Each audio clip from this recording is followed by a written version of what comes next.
Coming to a staircase, Stanley walked upstairs to his boss's office.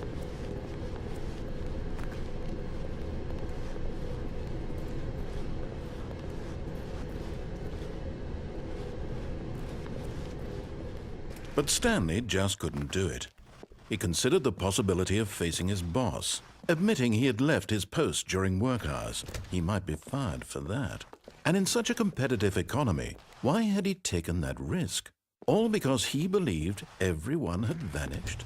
His boss would think he was crazy. And then something occurred to Stanley. Maybe, he thought to himself, maybe I am crazy. All of my co-workers blinking mysteriously out of existence in a single moment for no reason at all. None of it made any logical sense. And as Stanley pondered this, he began to make other strange observations. For example, why couldn't he see his feet when he looked down? Why did doors close automatically behind him wherever he went? And for that matter, these rooms were starting to look pretty familiar. Were they simply repeating? No, Stanley said to himself, this is all too strange. This can't be real. And at last, he came to the conclusion that had been on the tip of his tongue. He just hadn't found the words for it. "I'm dreaming!" he yelled. "This is all a dream." Oh, what a relief Stanley felt to have finally found an answer, an explanation. His co-workers weren't actually gone. He wasn't going to lose his job. He wasn't crazy after all. And he thought to himself, I suppose I'll wake up soon. I'll have to go back to my boring real-life job pushing buttons. I may as well enjoy this while I'm still lucid. So he imagined himself flying and began to gently float above the ground. Then he imagined himself soaring through space on a magical starfield, and it too appeared. It was so much fun, and Stanley marveled that he had still not woken up. How was he remaining so lucid? And then perhaps the strangest question of them all entered Stanley's head. One he was amazed he hadn't asked himself sooner. Why is there a voice in my head dictating everything that I'm doing and thinking? Now the voice was describing itself being considered by Stanley, who found it particularly strange. I'm dreaming about a voice describing me, thinking about how it's describing my thoughts, he thought. And while he thought it all very odd and wondered if this voice spoke to all people in their dreams, the truth was that, of course, this was not a dream. How could it be? Was Stanley simply deceiving himself, believing that if he's asleep, he doesn't have to take responsibility for himself? Stanley is as awake right now as he's ever been in his life. Now, hearing the voice speak these words was quite a shock to Stanley. After all, he knew for certain, beyond a doubt, that this was in fact a dream. Did the voice not see him float and make the magical stars just a moment ago? How else would the voice explain all that? This voice was a part of himself too. Surely, if he could just... He would prove it. He would prove that he was in control, that this was a dream. So he closed his eyes gently, and he invited himself to wake up.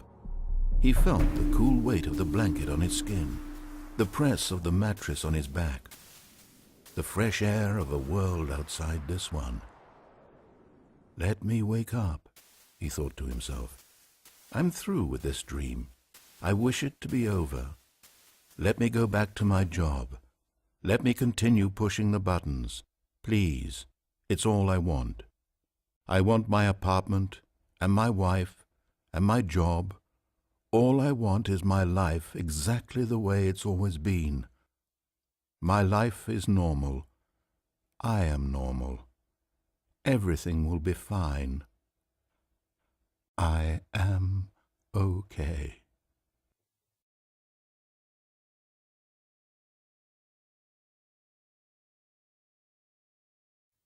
Stanley began screaming.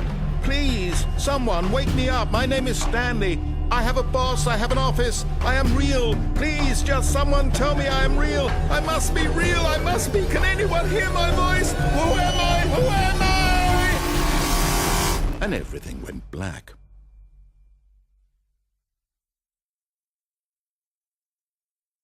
This is the story of a woman named Mariella. Mariella woke up on a day like any other. She arose, got dressed, gathered her belongings, and walked to her place of work. But on this particular day, her walk was interrupted by the body of a man who had stumbled through town talking and screaming to himself, and then collapsed dead on the sidewalk. And although she would soon turn to go call for an ambulance, for just a few brief moments she considered the strange man. He was obviously crazy. This much she knew. Everyone knows what crazy people look like.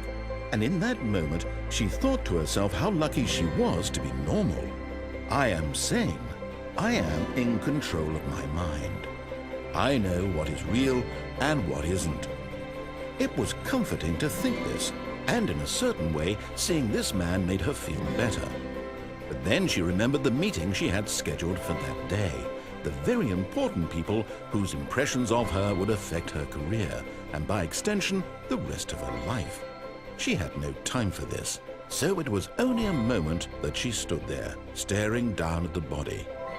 And then she turned and ran.